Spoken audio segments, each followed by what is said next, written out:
Que le Seigneur bénisse notre Seigneur Jésus-Christ.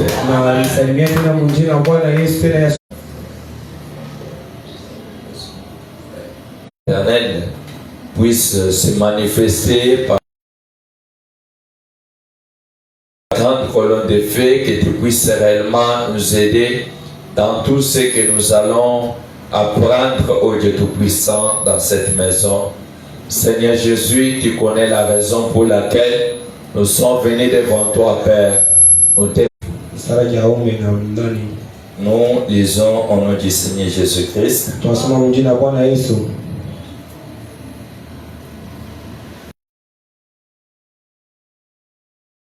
La Bible dit ceci. On fait des repas pour se divertir. Les vins pas leur vie. Les oiseaux, depuis qu'ils ont commencé à construire leur nid,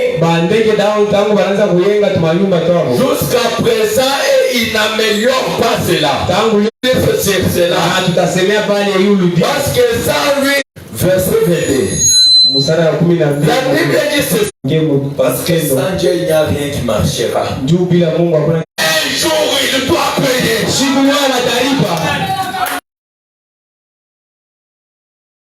Croyez avec moi.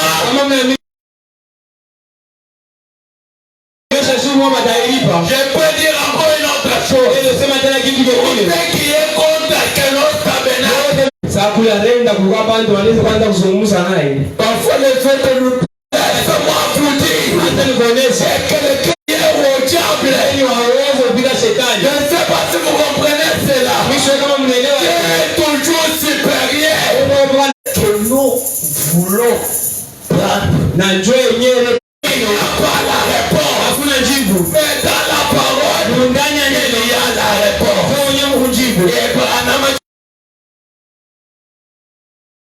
Comme Dieu a la réponse, pour se rabaisser.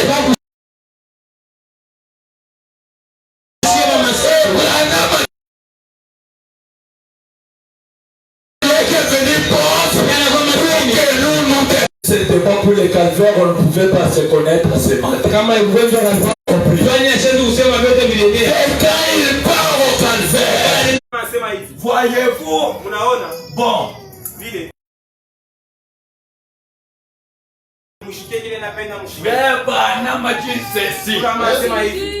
il n'y a pas de mal à avoir de l'argent. Hein? Oh, moi, si je dois avoir l'argent, j'irai en affaire. Papa, toi, là en affaire. Nous, on n'ira pas en affaire. On veut fouetter là en Égypte. On a déjà quitté l'Égypte. Nous nous sommes plus encore des esclaves. Nous sommes libres. Il n'y a pas quelqu'un qui peut te donner. Il y a un fils du roi. Il faut bomber ton torse là. Pour dire que moi, il n'y a personne qui doit me fouetter. C'est toujours eux qui payent pour moi. Moi aussi, je ne peux pas payer pour eux. Hein? Pourquoi tout par exemple, on n'a pas de motocar, on a fait comme mon frère en arrive. Par exemple, tu vas aller c'est pas ça. Il faut que moi aussi je fasse quelque chose. Maintenant, quand Dieu m'a béni, je peux inviter tous ces gens-là au dîner. Maintenant, l'argent est faux ou bien est bien.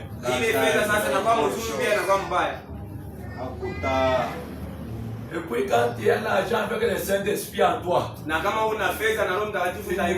aura aucun danger. Parce que ceux qui ont de l'argent sans le Saint-Esprit, Peut-être la nuit, il faut pas dormir ailleurs. Mais toi, avec le Saint-Esprit en nous, les anges campent autour de nous. Là où nous nous établissons notre demeure, les anges sont là. Pourquoi? Il prend soin de nous. Il nous sécurise avec tout ce que nous avons. Être riche, être chef, ce n'est pas un péché. J'aimerais que vous le soyez. Par contre, il y a la façon dont vous agissez après que vous le soyez devenu. Parce qu'il y a les autres quand, comme il y a une autre papa qui me disait, Mungu ashinipatie mafuta hapa. Parce que quand Mungu ananipatie tu mafuta, si Dieu me donne l'argent, ukutembea tu mbalabala, mimi naona tu mtu kuna vitu. Je marche en route, si je vois quelqu'un marche avec lui, frappez.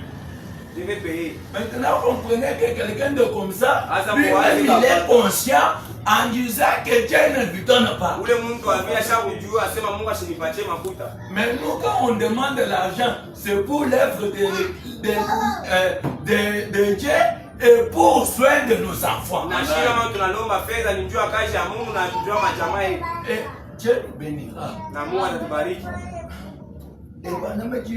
Et voyez-vous, maintenant écoutez, encore dans laissez-moi tituler le cycle de la félicitation de Gabriel à Daniel. Au point 155. Me dit ceci. Il était en train de parler pour son ami qui partait déjà au-delà. Maintenant, Abraham lui posait des questions pour savoir ce que cet ami-là a fait dans sa vie. Parce qu'il voulait déjà traverser au-delà. Maintenant, écoutez. Abraham m'a dit au point 155. Il a dit, tout va bien. Vous comprenez, non? C'est comme là, il dit à Frère Banam, tout va bien. Il a dit, fais venir mes enfants à côté de Chili. Parfois, quand il y a des autres qui voulaient mourir, on les voit parfois, il appelle ses enfants pour parfois leur dire au revoir. Parfois, bien pour leur dire que non, quand je meurs, telle chose, ça doit rester à votre disposition. Telle chose, ça doit rester à votre disposition.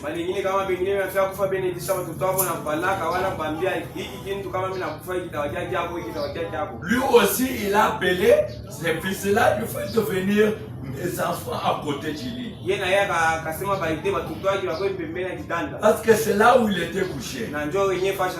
Et Frère continue de dire, il a posé ses vieilles mains faibles sur chacun de ses enfants et il les a bénis. Est-ce que vous comprenez ça? Il n'a pas voulu laisser ses enfants pauvres. Il a mis ses mains faibles sur ses enfants. Et il les a bénis. Et cela me rappelle une autre histoire. Il s'est passé avec Joseph. Il avait ses deux fils, Ephraïm et Manassé. Maintenant Joseph, il a dit à son père Jacob, il a mené ces deux fils-là, Ephraïm et Manassé.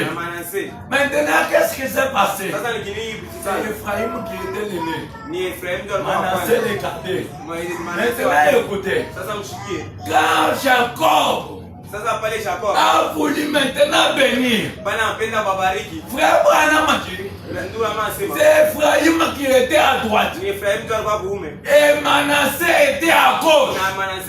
Et Branham a dit, quand Jacob a voulu bénir, Joseph était là à regarder. Au lieu de bénir celui qui était à droite, Branham a dit, Jacob a croisé les bras. La bénédiction qui pouvait aller sur le nez est allée sur les cadets. Qu'est-ce que Branham a dit? Branham a dit le nez c'était les Israël qui ont rejeté Christ. Et les petits là, c'était les gentils qui ont reçu Christ.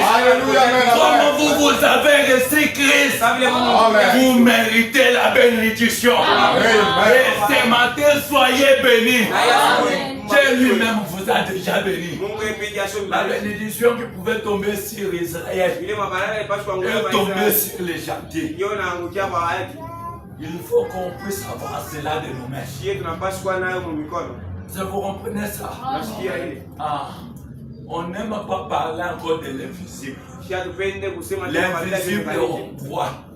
Si on dit que Dieu guérit, il faut qu'on voit Dieu a guéri quelqu'un. Pas seulement parler de l'histoire. Si Dieu guérit, qu'il le voit ce matin. Si Dieu bénit, qu'il le voit ce matin. Si Dieu sauve, qu'il le voit ce matin. Que Dieu le fasse. Maintenant, frère, on continue. Il a dit à ses deux fils. Le papa là, il a dit à ses deux fils. Il a dit, soutenez mes mains. Soutenez mes mains. Cela me rappelle encore l'histoire de Moïse. Quand les enfants d'Israël étaient en train de combattre l'ennemi, Caleb et Josué, ils ont remarqué quand les bras de Moïse étaient soulevés, il y avait la victoire.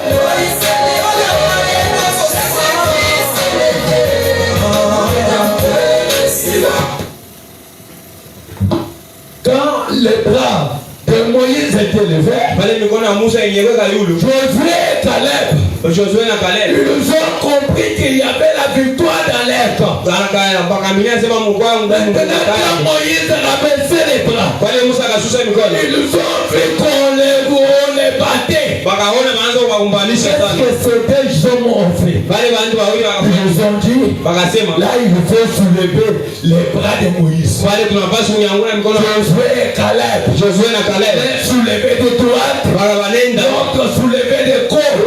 Pourquoi? Que la victoire ne puisse pas partir. C'est comme ce papa, il dit à ses deux fils, vous tenez mes mains, mettez la domine. C'est cette ligne-là. Il leur dit, toi soulève mes mains, l'autre aussi soulève mes mains. Pourquoi? Tout ça c'était la victoire. Maintenant, comme Josué et Caleb l'ont fait, on se demandait ce qui allait dire. Ces enfants-là, quand ils ont soulevé les mains de leur père, ils se demandaient ce que leur père allait dire. Il a dit quel jour quand elle soulève les bras, le papa leur dit quel jour ce matin, elle s'est toujours erré la foi pour vous. Et Branham dit quel jour depuis que Jésus a lavé mes péchés. Nous aussi nous avons le jour erré. Que nos péchés, Jésus les a déjà lavés. C'est un jour erré.